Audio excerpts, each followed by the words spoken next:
ಡಾಕ್ಟ್ರೇ ನಂಗೆಲ್ಲ ನೆನಪಾಗೋಯ್ತು. ಇಲ್ಲ ಲೇ. ಹ್ಞೂ ಡಾಕ್ಟ್ರೇ. ಮತ್ತೆ ಇದೇ ಖುಷಿಗೆ ಸ್ವೀಟ್ ತಿನ್ಸಲ್ವಾ? ಮಗು ನಿಮ್ಗಾಗಿದ್ದು, ನೀವು ನಂಗೆ ಸ್ವೀಟ್ ತಿನ್ಸ್ಬೇಕು. ನನ್ಗೆ ಯಾವಾಗ ಮಗು ಆಯ್ತು? ಅದೇ ಮತ್ತೆ ನಿಮ್ಗೆ ಹೆಂಗಾಗುತ್ತೆ ಮಗು? ನಂಗೆ ಆಗಲ್ಲ. ಗಂಡಸ್ರು ಬಾಡಿಲಿ ಮಗು ಪ್ರೊಡ್ಯೂಸ್ ಮುಚ್ಚ ಬಾಯ್, ಅದ್ ನಂಗೂ ಗೊತ್ತು, ನಾನ್ ಡಾಕ್ಟರ್ ಲೇ. ಹೆಂಗಾಯ್ತು? ನನಗಾಗಿಲ್ಲ ಲೋ. ಏನಾಗಿಲ್ಲ? ಮಗು. ಇದು ತುಂಬಾ ದುಃಖದ ವಿಷಯ, ಆಪರೇಷನ್ ಮಾಡಿಸ್ಕೊಳ್ಳಿ. ಅಂದ್ರೆ ನಂಗ್ ಮಕ್ಳು ಅವರೇ ಕಣ ಮುಂಚೆನೆ ಇತ್ತ? ವರದಕ್ಷಿಣೆ ಕೊಟ್ಟಿದ್ರಾ?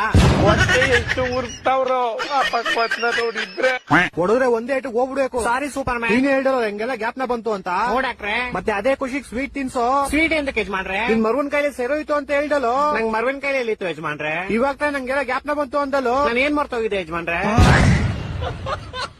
ಡಾಕ್ಟ್ರೇ ಯಾಕೊಂದ್ ಮದ್ವೆ ಮಾಡಿಸ್ಬಿಡಿ. ಯಾರ ಜೊತೆ? ಏನ್ ಯಾರ ಜೊತೆ? ಯಾರ ಜೊತೆ ಮದುವೆ ಮಾಡಿಸ್ಬೇಕು? ನೀವು ಡಾಕ್ಟರ್ ಅಲ್ವಾ ಯಜಮಾನ್ರೆ? ಮತ್ತೆ ತೆರಿಗೆ ಕೇಳ್ತೀವ ಮದುವೆ ಮಾಡಿಸ್ರಿ ಅಂತ. ನಾನ್ ಯಾವಾಗ ಹೇಳ್ದೆ? ಗೋಳಿ ಮಗನ್ ಯಾರೋ ಬಿಟ್ಟಿದ್ದಿಲ್ಲಿ. ಇವ್ರ ಆನರ್ ನಮ್ ಹೆಂಡತಿ ನಂಗೆ ತುಂಬಾ ಹೊಡಿತಾಳೆ. ಕರೆಕ್ಟ್ ಆಗಿ ಮಾಡ್ತಾಳೆ. ಯಾರು? ನಿಮ್ ಹೆಂಡತಿ. ನಂಗ್ ಮದ್ವೆ ಎಲ್ಲ ಆಗೈತೆ.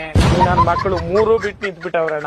ನಮ್ ಹೆಂಡತಿ ತುಂಬಾ ಪುಣ್ಯ ಮಾಡೋಳು ಡಾಕ್ಟ್ರೆ. ಹೆಂಗೆ? ನಾನ್ ದಿನ ಮನೆಗೆ ಹೋಗ್ಬಿಟ್ಟು ಮರ್ತ ಹೋಗ್ಬಿಡ್ತೀನಿ ನಂಗೆ ಎಂತ ಹೇಳಿ ಅಂತ. ಆಮೇಲೆ ಅವ್ಳು ಬೆಳ್ತಂದ್ ನಾಯಿ ಹೊಡ್ದಂಗ್ ಹೊಡ್ಬಿಟ್ಟು ಜ್ಞಾಪಿಸ್ತಾಳೆ. ಮತ್ತೆ ಇದ್ರಲ್ಲಿ ಪುಣ್ಯ ಏನ್ ಮಾಡೋಳೆ? ಯಾರು? ನಿಮ್ ಹೆಂಡತಿನೋ? ನಂಗ್ ಮದ್ವೆ ಎಲ್ಲ ಆಗೈತೆ ಇವ್ರ ಆನರ್. ಅಯ್ಯೋ ಏನ್ ಬೇವರ್ಸಿ ನನ್ ಮಗನ ನೀನು. ನಮ್ ಹೆಂಡತಿ ನಂಗೆ ಇದೇ ಹೇಳ್ತಾಳೆ. ಕರೆಕ್ಟ್ ಆಗಿ ಹೇಳ್ತಾಳೆ. ಯಾರು? ನನ್ ಕೇಸ್ ತಗೊಳ್ಳಿ ಇವ್ರ ಆನರ್. ನಾನ್ ಡಾಕ್ಟರ್ ಕಣೋ, ಲಾಯರ್ ಅಲ್ಲ, BSDK. ನಾನು ಡಾಕ್ಟರ್ ಅಂತಾನೆ ಅಂದಿದ್ದು. ನೀನ್ ಎಲ್ಲಾ ಮರ್ತೋಗ್ತೀಯ, ಇಲ್ಲಿಗೆ ಬರೋ ದಾರಿ ಮರಿಯಲ್ವಲ್ಲೋ. ದಾರಿ ಗ್ಯಾಪ್ನ ಇರುತ್ತೆ ಶಾರುಖ್ ಖಾನ್, ಅದ್ರ ಗುರಿ ಮರ್ತೋಯ್ತೀನಿ. ನಿಂಗೆ ಯಾವ್ದೋ ಗುರಿ? ಅದೇ ಗ್ಯಾಪ್ನ ಬರ್ತಿಲ್ಲ ಬ್ರೋಕರ್ ಅಣ್ಣ. ಈ ಡಾಕ್ಟರ್ ಕಣೋ ನಾನು ಅದ್ನೇ ಅನ್ನಲ್ಲ. ಏನಂದೆ? ಶಾರುಖ್ ಖಾನ್. ಈ ತರ ಹಿಂಸೆ ಕೊಟ್ರೆ ಜನಗಳಿಗೆ ಯಾರು ಬದುಕ್ತಾರೆ? ಅವ್ನ್ ಗರ್ಕೆ ನನ್ ಮಕ್ಳು ಸರ್ಕಾರ